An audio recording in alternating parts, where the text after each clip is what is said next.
Hello, everyone, and welcome to our expert briefings. I'm Dr. James Beck, Chief Scientific Officer of the Parkinson's Foundation. Our expert briefing today will be focused on understanding pain in Parkinson's. Pain is a all too common non-movement symptom of Parkinson's disease that is often under-recognized. Today, we'll learn about the types of pain in Parkinson's, its impact on those living with PD, and the many ways to manage pain in Parkinson's disease.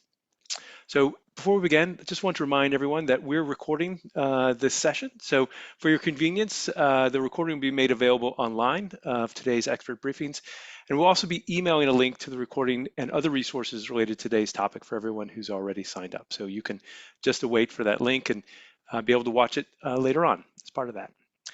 But before we begin, I just want to tell you a little bit about the Parkinson's Foundation. The Parkinson's Foundation is a nonprofit focused on bettering the lives of those living with Parkinson's through improving care and advancing research. Importantly, everything we do is done in close concert with our community to ensure that our actions are aligned with the needs and priorities of those living with PD. Today's program is just one example of how we are meeting those goals. And I'd also like to thank our sponsor. Today's PD Health at Home and the Expert Briefing Series is presented by the Light of Day Foundation, whose generosity has really made this programming possible. So thank you to all of them. And as we get ready to start our presentation, we want to know a little bit about you. Tell us about yourself. And for those who are joining from Facebook Live, please respond using the comments section. So tell us whether you're a person with Parkinson's, a caregiver, care partner, healthcare professional, or someone else who's just joining. We don't have listed here, so just let us know as part of that. And as we do that, we'll get a few more seconds to let it come in. All right, excellent. Not surprisingly, most people joining people with Parkinson's and their care partners as part of that. And so we welcome all of you today for joining us and sharing your connection with Parkinson's disease. So next, I would like to introduce our expert presenter. Dr. Apurva Zawar is a passionate neurologic physical therapist and founder of Beyond Rehab. She specializes in movement disorders and Parkinson's disease, dystonia, functional neurologic disorders, and chronic pain. She provides personalized evidence-based telehealth services in California, Washington, New Jersey, Massachusetts, and Hawaii. As a volunteer assistant clinical professor at UCSF, Dr. Zawar is dedicated to teaching neuro rehab and fostering community engagement. Beyond her clinical and educational roles, she actively contributes to research and advocates for the Parkinson's community as a board member of the APDA Northwest. Dr. Zawar, welcome and thank you for sharing your time and knowledge with us today. Thank you for the introduction, and I'm excited to be here. I'll just start sharing my screen.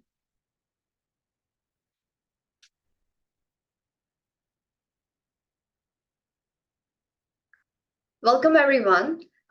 Today I'll be talking about understanding the pain in Parkinson's. So we'll be looking into understanding the pain presentation, causes of pain in Parkinson's disease, how it changed over time, acknowledging the impact of pain on the mental health, quality of life, and looking into the different pharmacologic and non-pharmacologic treatment options. So Parkinson's disease involves a wide range of presentation, both motor and non-motor.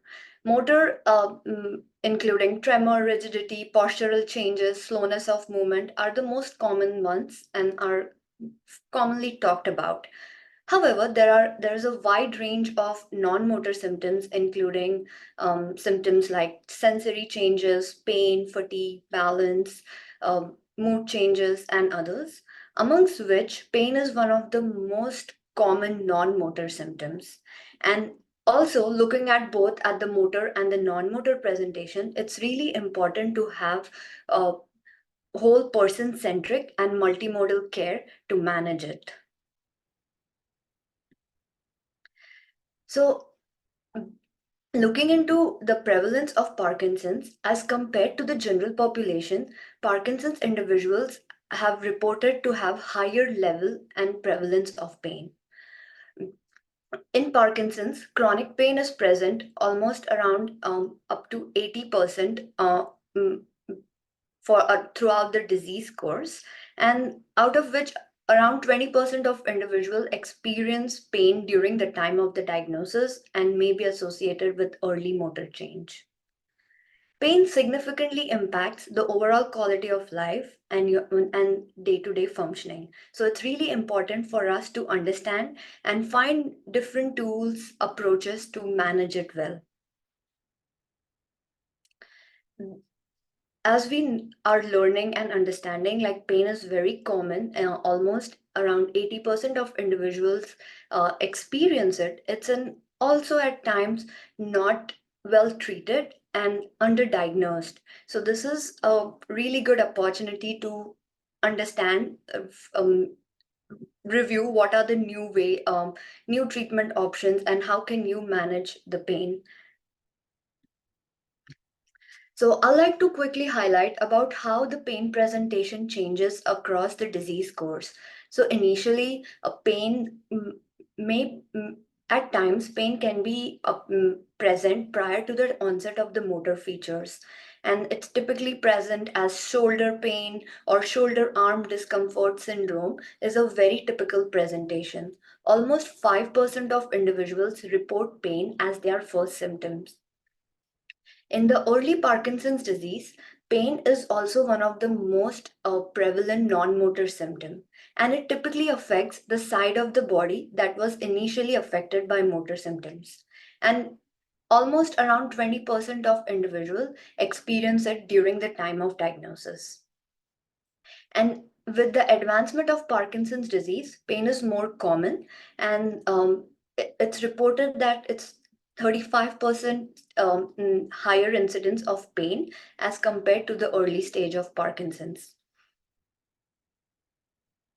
So as you're understanding the journey and different presentation across the disease course, we also want to look at the primary causes of pain. Pain in Parkinson's is very complex and often multifactorial, and it can occur anytime during the disease course. The primary causes include mainly because of the dysfunction of the dopamine circuit, dysfunction of the pain pathways, higher incidence of musculoskeletal changes in Parkinson's is also one of the common factor contributing to pain, and just changes around the inflammatory signals together contribute to the pain experience and increase pain prevalence. Mm, As we are discovering pain, we want to also look into, is pain felt differently in Parkinson's? So the answer is yes, the pain is felt differently. It's mainly because of the lower threshold for pain perception as compared to the healthy group, resulting in increased pain sensitivity and altered pain sensation due to the changes in the sensory motor integration and pathways. So looking at how the pain impacts the overall quality of life. So, with the increase in pain, there is some impact on the physical engagement. So, there is gradual changes or decline in the physical engagement, decrease in the activity and exercise tolerance, which is very, very important for Parkinson's management, resulting in increased Parkinson's symptoms and thus impacting overall quality of life. So it's a vicious cycle and it's all very closely connected. So it impacts in so many different ways. Chronic pain amplifies the stress, anxiety, depression, and affecting the overall mental well being. It it impacts the participation in daily activities, social interaction. It limits your exercise engagement, which is very crucial for managing Parkinson's symptoms. And in general, because of the changes, decline in the exercises, it in turns affect the overall quality of life. So hence it's really, really important to understand how can you take control and how can you better manage. We need to look into how do you break the vicious cycle and control pain. So recognizing the pain pattern is the first step. Now looking into differentiating the pain from non-Parkinson specific pain, effectively tracking and communicating with the providers, and integratively managing it by combining self-management and multimodal care options. So we'll be looking into each of it one by one. So The first big step is understanding pain. What is pain? So, pain is most commonly referred or considered as injury. However, pain is an experience. Pain is a unpleasant sensory and emotional experience associated with or resembling that associated with actual or potential tissue damage. And it's very personalized experience. So it's really important to understand what are the factors contributing it, looking into different components, right from recognizing, categorizing, finding ways on how can you effectively track, communicate, and manage it. So first and foremost, look into the acute versus chronic pain. The acute pain is very short-lasting pain, which typically has a direct relation with injury, and it changes with time, and it's very easily managed. And you see within a short time frame, the body is managing it well. However, the chronic pain is the long-lasting one. The pain which is lasting for more than 3 months is referred as chronic pain. Now, looking into understanding, is your pain Parkinson's related pain or it's Parkinson's unrelated pain is very important, because that will help you seek the right resources from your doctors. Look into what are your options. Is optimizing the medication, changing medication dosage helpful in managing pain, or you want to look into other different options. So we are going to go with this exercise where you're going to look into screening your pain presentation if it belongs to the Parkinson's related pain or Parkinson's unrelated pain. I'd like you to answer all of these questions. I'll go one by one. Just put yes and no for these questions. So the first one, has your pain started or become more severe since the onset of Parkinson's symptoms? You can put down yes or no. Second, is your pain changing with rigidity, tremors, or slowness of movement? Do you see your pain more intense during the off phase of medication? Third, is your pain associated with excessive or abnormal movements? Lastly, does your pain improve when taking Parkinson's medication? So, as you're reflecting and answering to these questions, if you answered yes to any of the questions in the previous slide, then the pain is considered as Parkinson's related pain. Now, we need to further look into categorizing the pain into different subgroups, because pain presentation changes and it differs time to time from person to person. So, looking into the characteristics of the pain presentation is really important. So, mm, looking if you experience pain mostly because of the changes in the posture, following prolonged sitting, or having some discomfort around the joints, decreased mobility, joint pain, muscle tenderness, cramps, aches, then it's more referred as musculoskeletal pain. Um, Anything which is more mechanical, and which changes with the postural change, where your has an impact on with the joint pain, it's more referred as musculoskeletal. Dystonic pain is pain related to the abnormal involuntary movement. Occasionally painful muscle cramps in specific regions during the off period contribute to more of the dystonic pain.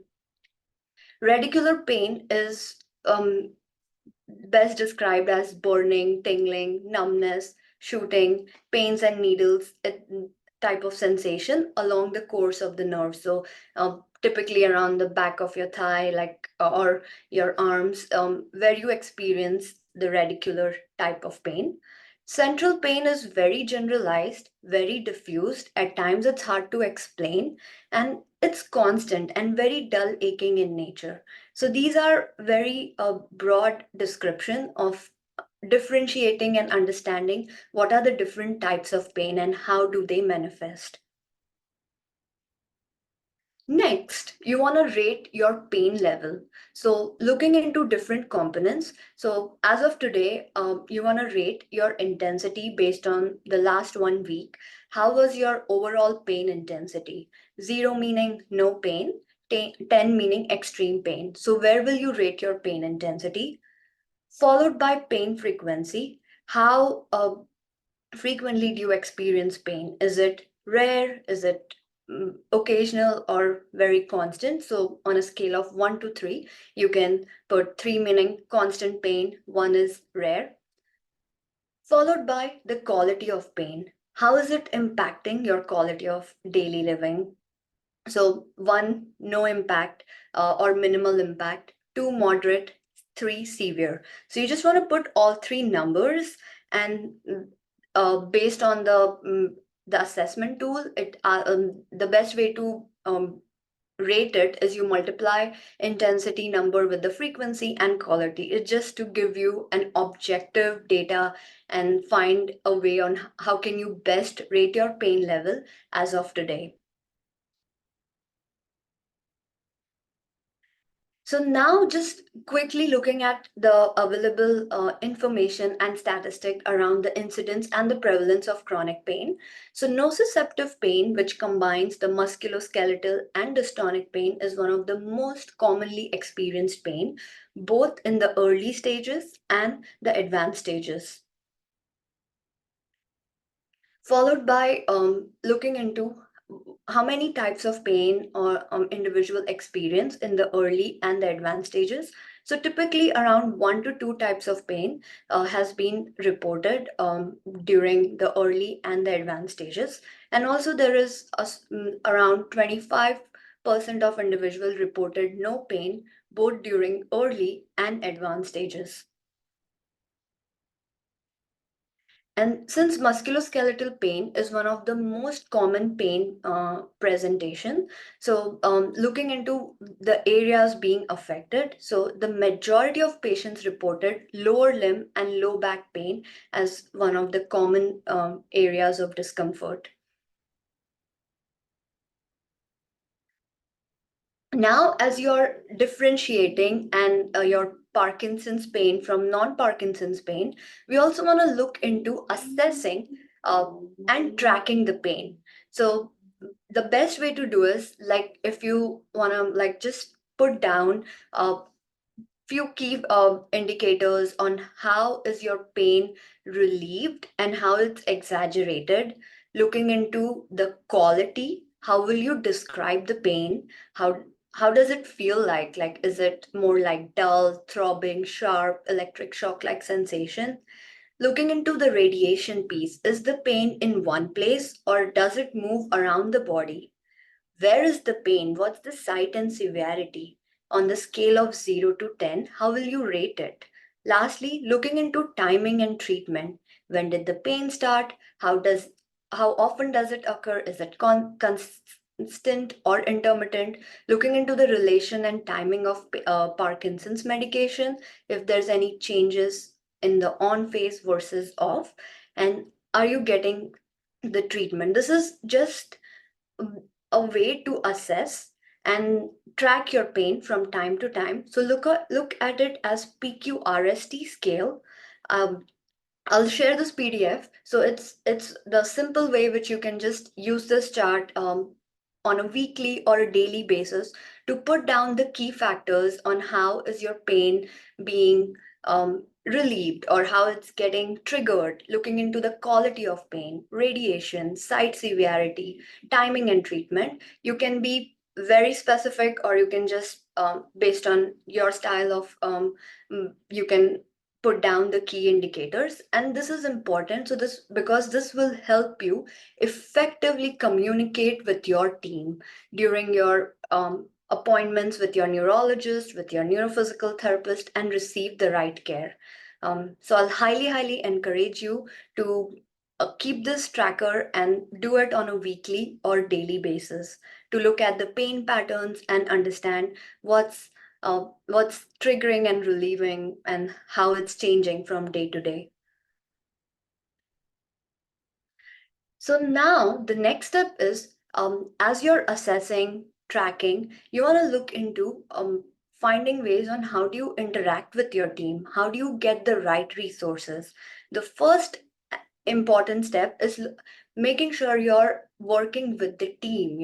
You have a team of experts working together with you, helping you manage your Parkinson's and also helping you take care of your pain in Parkinson's. So you might be aware of this. It's really important to work very closely with your movement disorder specialist, your neurophysical therapist, occupational therapist, speech therapist, primary care physician, psychologist, wellness coach. Together, it is when you get the right care and uh, you seek the right resources. As you're working and coordinating your care, you want to make sure like your movement disorder specialist is the key point of contact. And optimizing the anti-Parkinsonian drug is always the fundamental treatment option. So, uh, m- making sure you are coordinating, collaborating, and working hand in hand with the team members. Now, as we are expanding, we want to look into the integrative care management. How does it work? So, integrated care is a person centered care which is aimed at delivering comprehensive and coordinated care. It involves multi or interdisciplinary team working across various settings and level of cares. Individuals with chronic conditions are actively involved in their own care as they are the essential partners in managing disease. So the big takeaway from here it's really finding ways on how can you lead your care, how can you effectively coordinate, collaborate with your team and seek the right resources. So looking into different components of managing pain, both from the pharmacologic, non-pharmacologic side. So you want to look into the three big domains. First is the medication. Majority of time, optimizing the off phase helps you manage your pain better. So making sure you're discussing, communicating with your neurologist, and looking into ways you can optimize if that's an option for you, looking into the new medication treatment if that's a option, and having that conversation will be helpful, followed by looking into comprehensive physical therapy, occupational therapy. Again, it's a very targeted personalized care approach. So looking if there's an opportunity for you to work closely on looking into the changes or finding ways on how can you better manage and better address the underlying changes. And lastly, the big portion, the big picture is how do you learn and hone your skills in better self managing your pain and your Parkinson's. It really makes a difference when you have a broader understanding, deeper understanding of your on ways to manage, and also building and honing your skill sets on actively coping with pain and Parkinson's. So it's important to look at the more of the active intervention and gradually shift from the traditional or passive approach where you're relying more on just on medication and intervention, more towards active engagement through learning, education, and practice. Research have shown that active intervention, which requires individuals' effort, is more effective than any passive intervention. So looking into that piece, finding ways on how can you gradually shift and better navigate the care and actively navigate, learn, and practice the skills, the trainings to help you better manage your pain. So as you're understanding, exploring the non-pharmacologic approaches, how it works, it's like the primary goal is to help individuals um, build the tools and skills necessary for self managing their pain, to reduce reliance on medication, and to actively participate in physical and social activities. In my interaction, I've worked very closely with individuals, helping them adaptively problem solve the situation, understand what are the ways they can manage their pain first, how can they better process the pain, like what's happening, understand, looking into where is the pain coming from, what are their treatment options, how can they uh, cope with the pain, how can they address the pain right in time, looking into different components. And as you know, every day and is different, so at times you might experience pain differently, and at times it might be very minimal. So looking into the variability of pain presentation, finding ways on how can you take control and continue with your day-to-day activities, and meanwhile also addressing the pain is important. And it comes with practice, with building the right skill sets and collaboratively working with the team. So, as we are understanding and discussing about the self-management program, how it works, it's a systematic application of education and supportive intervention by healthcare experts to increase skills and confidence in managing health problems. The goal of the self management program is to help you become the expert on managing your pain, give you the toolbox of skills, techniques, healthy habits, and exercises that will help you stay active and return to prior activity level. It will help you become fitter, healthier despite your pain, and alleviate your fears or concerns about the pain provoked by activity. Self management is one of the key components in the care management, and it really, really makes a big difference in helping individuals and the care team to better manage their care. And especially when there is a reduced complexity of the disease early in the disease course, self management really makes a difference, and it's highly emphasized and encouraged that you look into finding ways on how can you focus, how can you receive the right training to better self manage your condition. um, on that note, I'd like to share a study which was done for the Hawaii residents. It was primarily a virtual pain and Parkinson's program delivery. It was a 4 weeks long program. The program was designed to help individuals with chronic pain to better manage their condition. And it was 4 weeks long, 8 session total. Um, and it comprised of different components. It included right from understanding the pain neuroscience, looking into ways on how can they reconnect and retrain the nervous system, looking into flare-up management, freezing management, and lastly, focusing on re-engagement. How can they return back to higher level of function, higher activities? So the way the program was designed is to primarily help them empower their pain understanding, looking into how can they effectively interpret their pain factors, understand the factors influencing the pain experience, increase their confidence, autonomy in managing pain. Uh, Focus on active coping skills like shifting the health and well-being responsibility from the healthcare professionals and therapists to the persons, and looking into re-engaging in life activities, increasing movement and engagement with daily activities and social activities.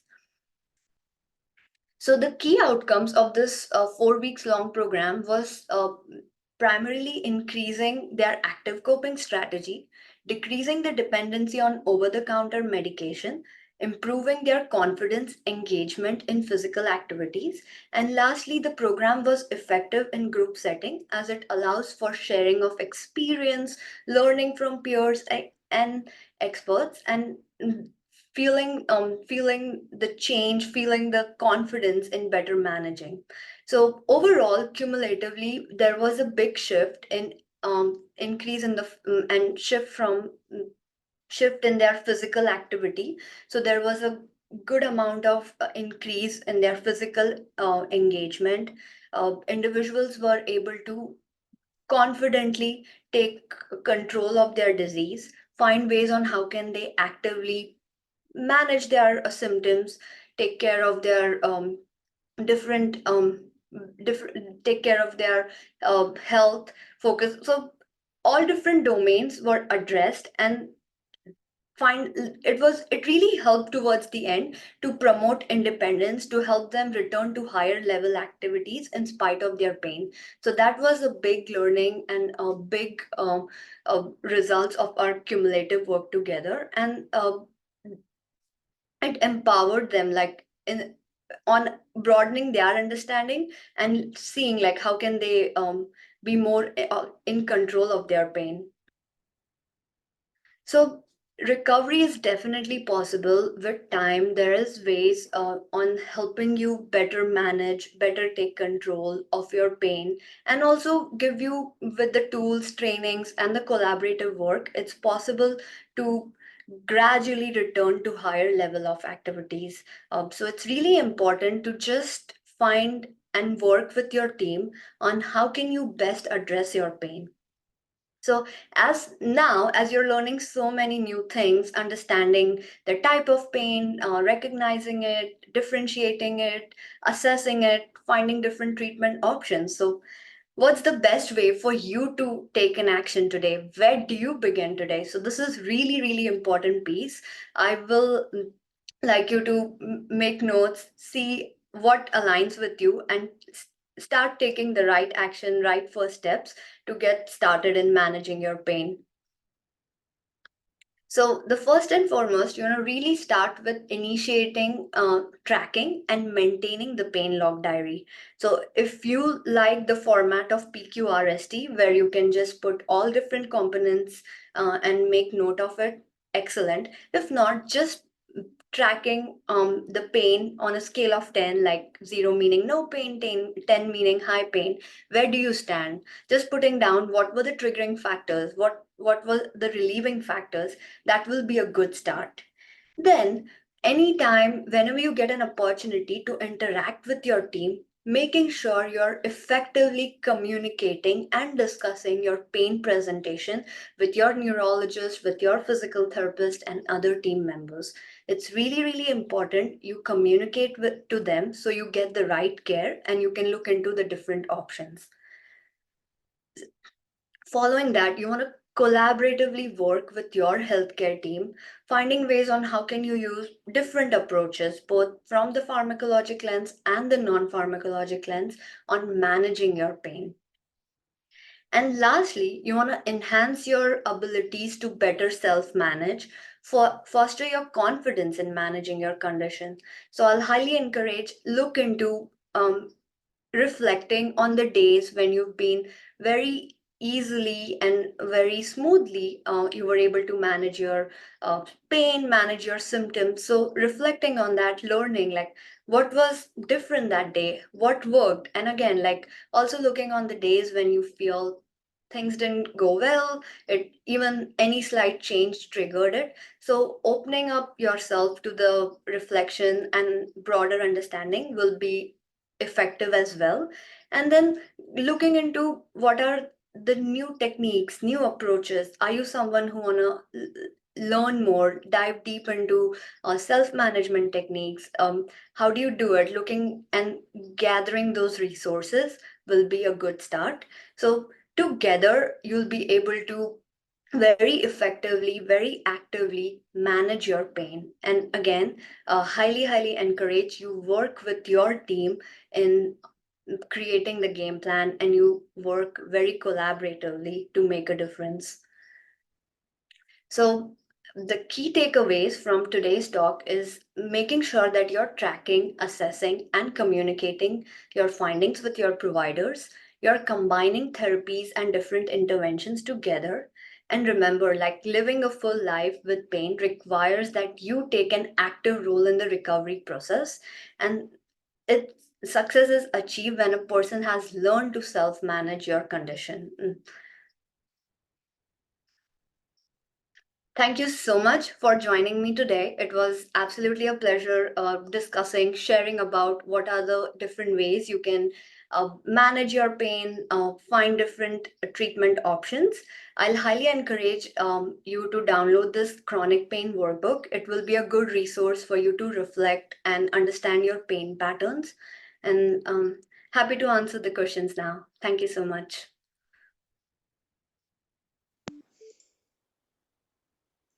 Thank you, Dr. Zohar. That was a great presentation, really fascinating, the different aspects of pain. It's not just simply pain, but there's a lot more to it than I think may meet the eye as part of it. Um, it sounds like, and as you've closed, really detailing and keeping a diary, a pain log, if you will, of what your experience is really critical to being able to work with a healthcare professional around this. Do you, anything you really want to underscore about that? I mean, is it something that people need to be fastidious about it, or is it like, would you recommend like like the week before going to visit your clinician to do this? Because just you can imagine pages and pages of this, which won't probably be effectively be reviewed by your clinician. But what's the happy median? Uh, So I'll say at least doing it on a weekly basis and making a note like if you see any changes in your pain pattern during the on phase of medication versus the off phase of medication is important to track, and just noting down any new triggers or any constant triggers. So this will just give like a deeper insight to the clinician, like how what is triggering the pain and what can they do for you. Got it. And before I can continue, I just want to let those folks in our audience know that continue to use the Q&A icon, and if you're on Facebook, please share your questions on the comments. And my colleagues are busy organizing questions as they come in for me, so I can ask Dr. Zawar. But just we get a lot of questions. There are a lot of people watching today, so we may not be able to get to them all. But my colleagues on our helpline are standing by if your questions aren't answered. So with that, I just want to continue going on with some questions. Um, what what role does emotion play in perceiving pain, and how do you go from discomfort to pain? I mean, what is what do you how do you advise people about that? So, pain is, think of pain as an experience. So, it's a combination of your sensory experience, like what are you feeling, coupled with the emotional experience, like your instant feeling associated with the pain, the discomfort, and your overall cognitive processing, like how are you processing the changes, the discomfort going around. So, the key is to look at it as an experience versus just as a sensation or just discomfort piece. So, a lot of people thank you very much for that answer, because I think a lot of people with Parkinson's often have, if not outright depression, certainly have depressive symptoms. And I wonder how that, change in their outlook affects their interpretation of pain. And is that one of the reasons you think that we see pain as really persistent in Parkinson's disease? That's so that's a very likely, because many times what happens, like how I'll just explain how the brain interprets pain, like how does it interprets the overall pain experience. So anytime when you start feeling the discomfort or start seeing any unpleasant sensation coming your way, like tingling, numbness, you the sensation starts going and getting relief to the brain area, and then it starts looking and processing it, like, and it starts gathering information, putting your feelings like based on your prior experience. So anytime when you feel like resentment, just the sadness, like okay, it's coming, your negative emotion starts also getting more exaggerated, and it just makes you think more on the negative side, like okay, your pain experience going to be there. It's going to limit you doing your daily activity, doing your um, household chores, all that stuff, and it just gets you more towards the negative aspect, and it limits on finding ways like what can you do in the moment, how can you problem solve, where is it coming, what is happening. So that understanding, that thinking really gets sidelined, and it's take like more of the negative emotions, negative feelings of disappointment, stress starts growing, and that's when it's really difficult for you to even understand the situation, and it just goes in a vicious cycle, and it just keeps spiraling. So that's when it's really important, like as you start with just with the initial symptoms, initial discomfort, to acknowledge it right in time and gradually see how can you stop the cycle, or how can you take an active step to break it. Yeah, so that is that the 'cause you talked a little about the PD Power Up program that was through a community grant from the Parkinson's Foundation. Is that is that the approach you all take? Is it so help a person try to recognize the onset of these negative emotions and so that they can perhaps put a stop to it. It may not make the pain go away necessarily, but your perception of it, it sounds like, is a big factor Yes. in the pain. Do you want to, can you elaborate a little bit more about that? Yeah, we so the way we have designed it is firstly looking into how can you understand the pain neuroscience, like how does pain work, how does it affect you, and so just starting from that concept and moving away from pain is injury, pain is there's like a lot of damage happening around, moving more into an experience piece, looking into from where is the pain coming from, and then tapping into how can you retrain the muscles, how can you better reconnect the mind and body through training, through sensory motor integration, practice training. Also addressing a piece where you are looking into having a flare up plan, the days when you have sudden flare up, really difficult for you to go with your daily activities, what to do, how do you take care of your freezing episode, because freezing and flare up at times are associated together.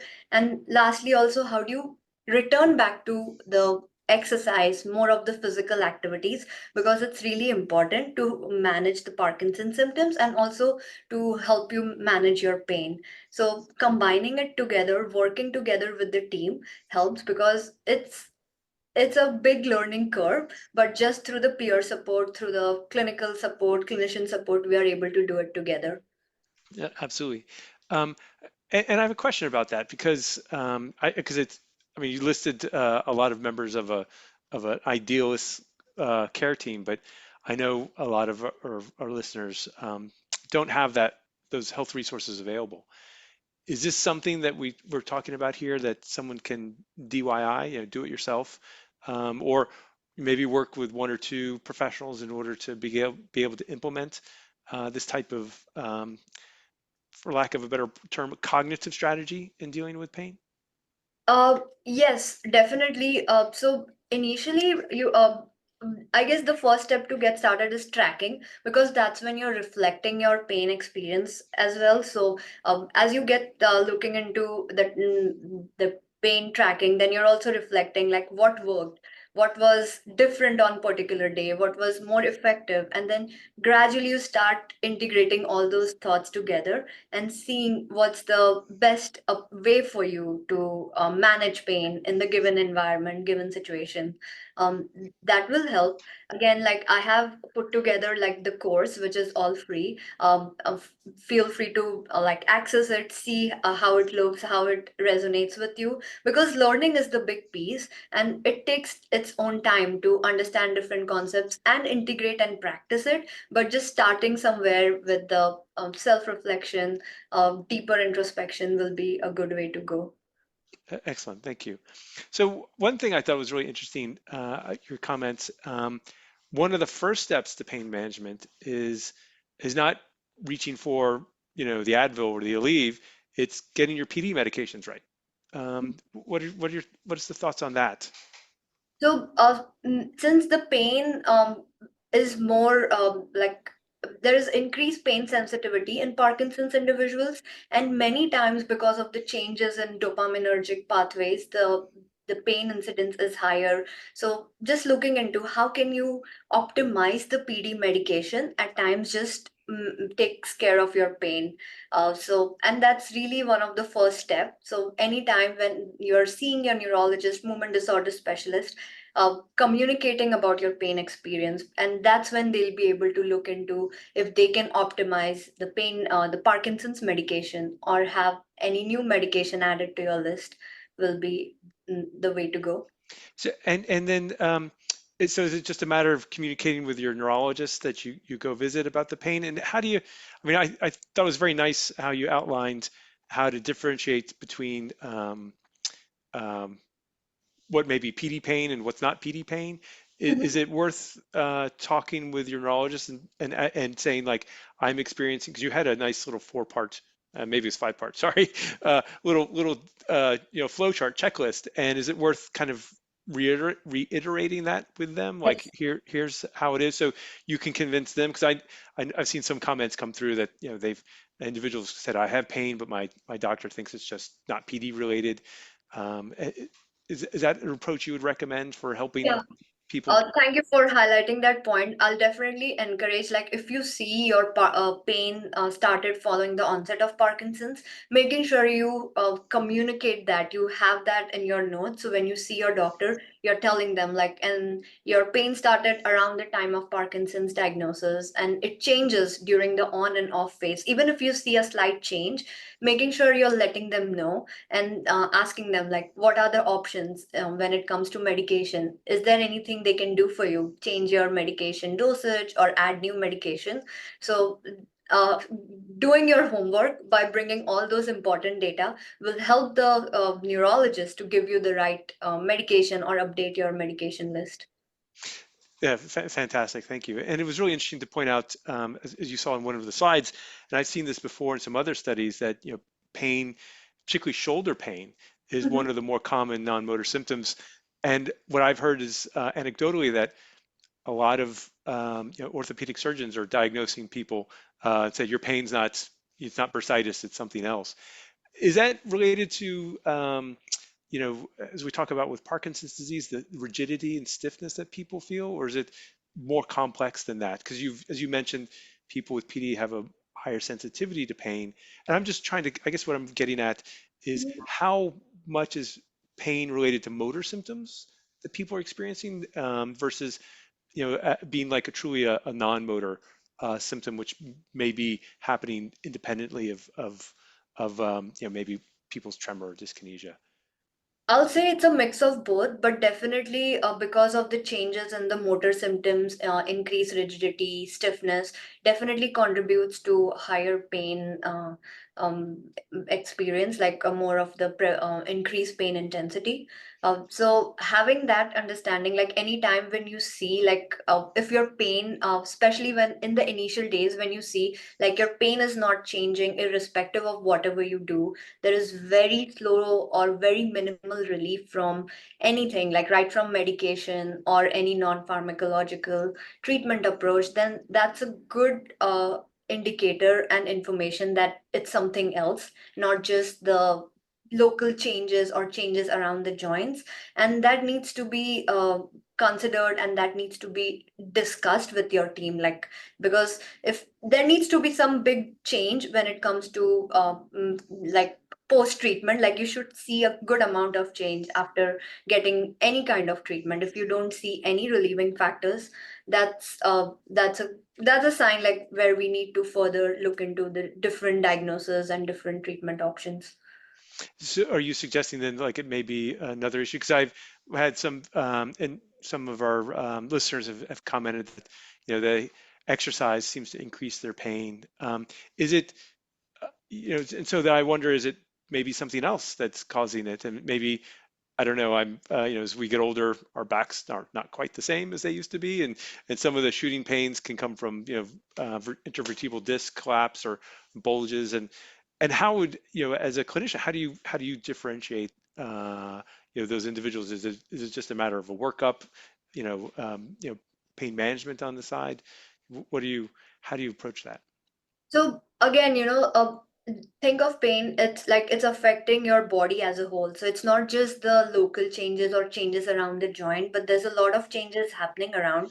And at times when individuals is getting started with the exercise, it might not be that easy or very comfortable to do, even for a short time. So just starting with the concept of working within your comfort zone initially and seeing how is your tolerance gradually increasing and seeing what are the simple easy exercises which you're able to keep up or are consistent with on a regular basis. um, Doing that and seeing how can you increase it, or how's the intensity changing, how's the tolerance changing, will help you. And as and when you get to see your team, especially your neurophysical therapist, your neurologist, you really want to work with them on getting the right assessment, more of a multi-system assessment, seeing like how can you address the issues going on, how can you return and work on your key goals, because that will need more of a team approach. But from the individual side, I'll highly encourage, instead of just going without no exercise, just work within your comfort zone and see how can you select the right amount of exercise or exercise dosage to continue with the exercise movement. Excellent. A lot of questions are coming in about pain and sleep.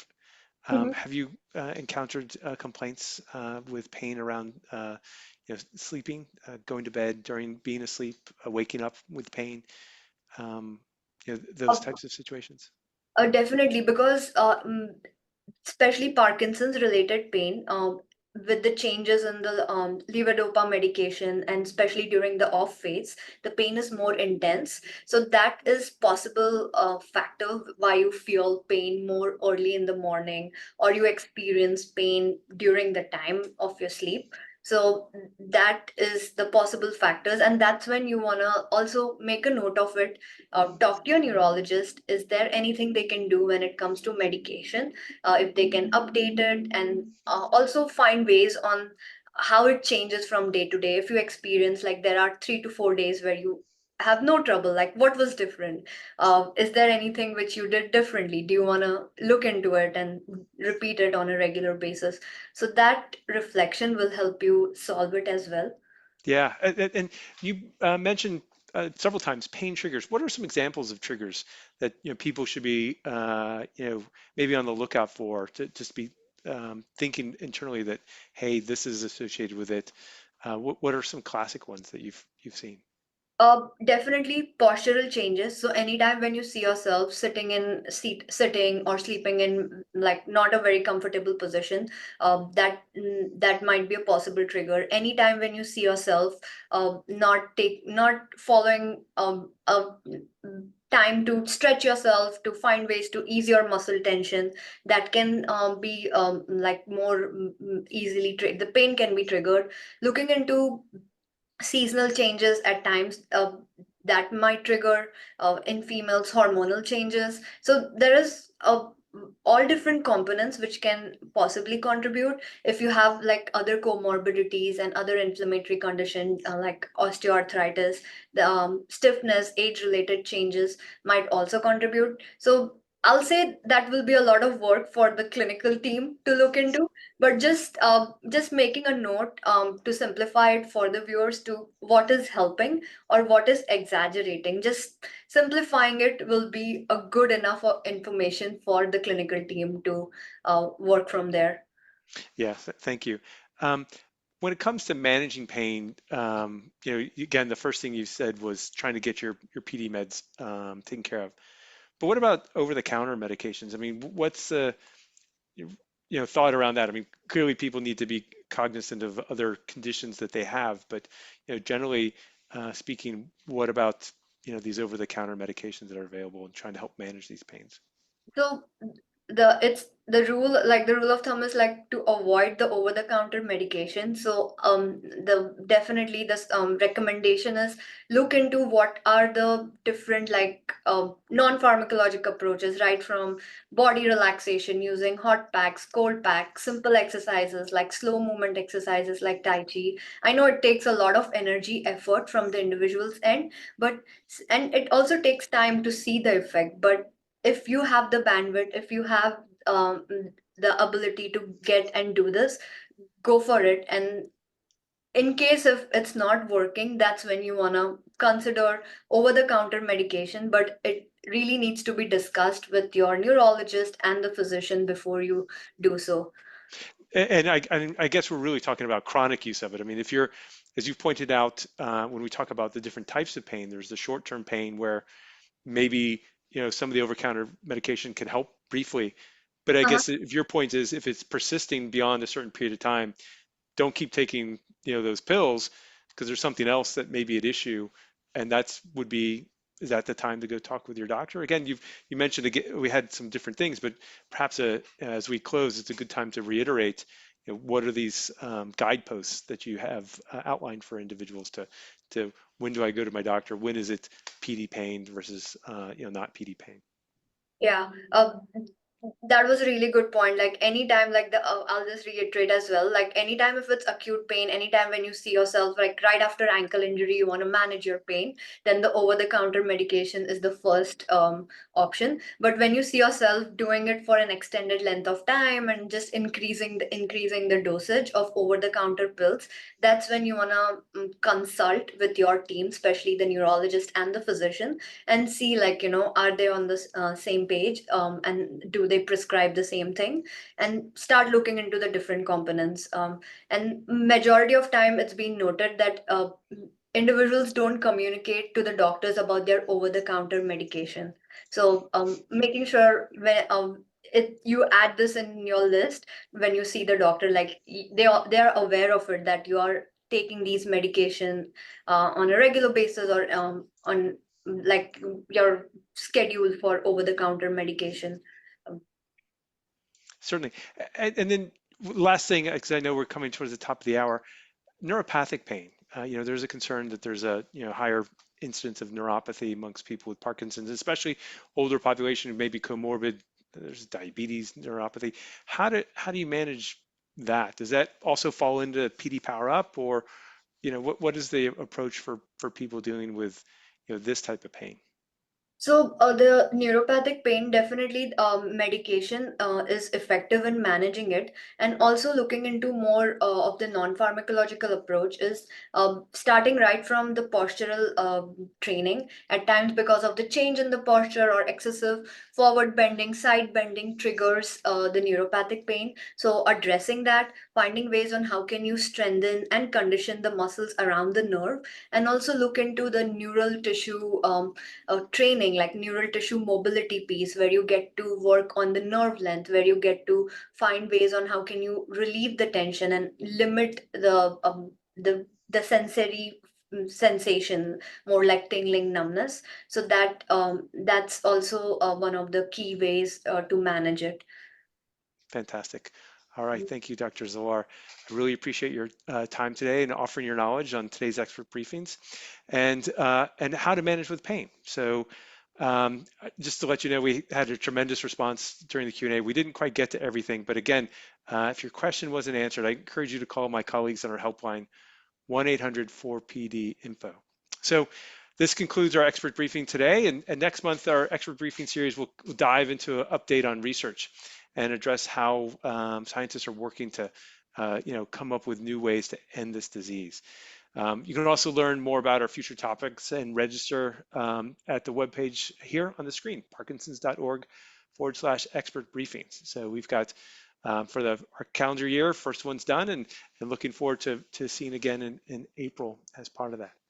So just to remember, we are here. If you need us, you can reach out on our website, reach out our helpline, either calling or reaching us by email are good ways with which to do that.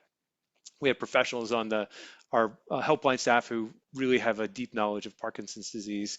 They're not clinicians, can't provide clinical advice over the phone, but they certainly have a lot of experience in helping people navigate their disease as part of that. In addition, we have a number of resources that are available to people with Parkinson's, or wear and care kits, our library of information on our website, podcasts, professional education if you're a professional listening in, there's an opportunity to get CEUs or CMEs. And then, of course, we have opportunity for people to learn a bit more about their disease through our PD generation study. So before we go, as happens with the Zoom world, that screen's just going to go black, but we have a survey that will pop up. So please take some time to offer your feedback to us. What we do and how we decide on our expert briefings is really fueled by your feedback. So we appreciate you taking the time to let us know what you think and how we can improve future sessions. So until then, take care, and we'll see you at the next expert briefings. Thank you again.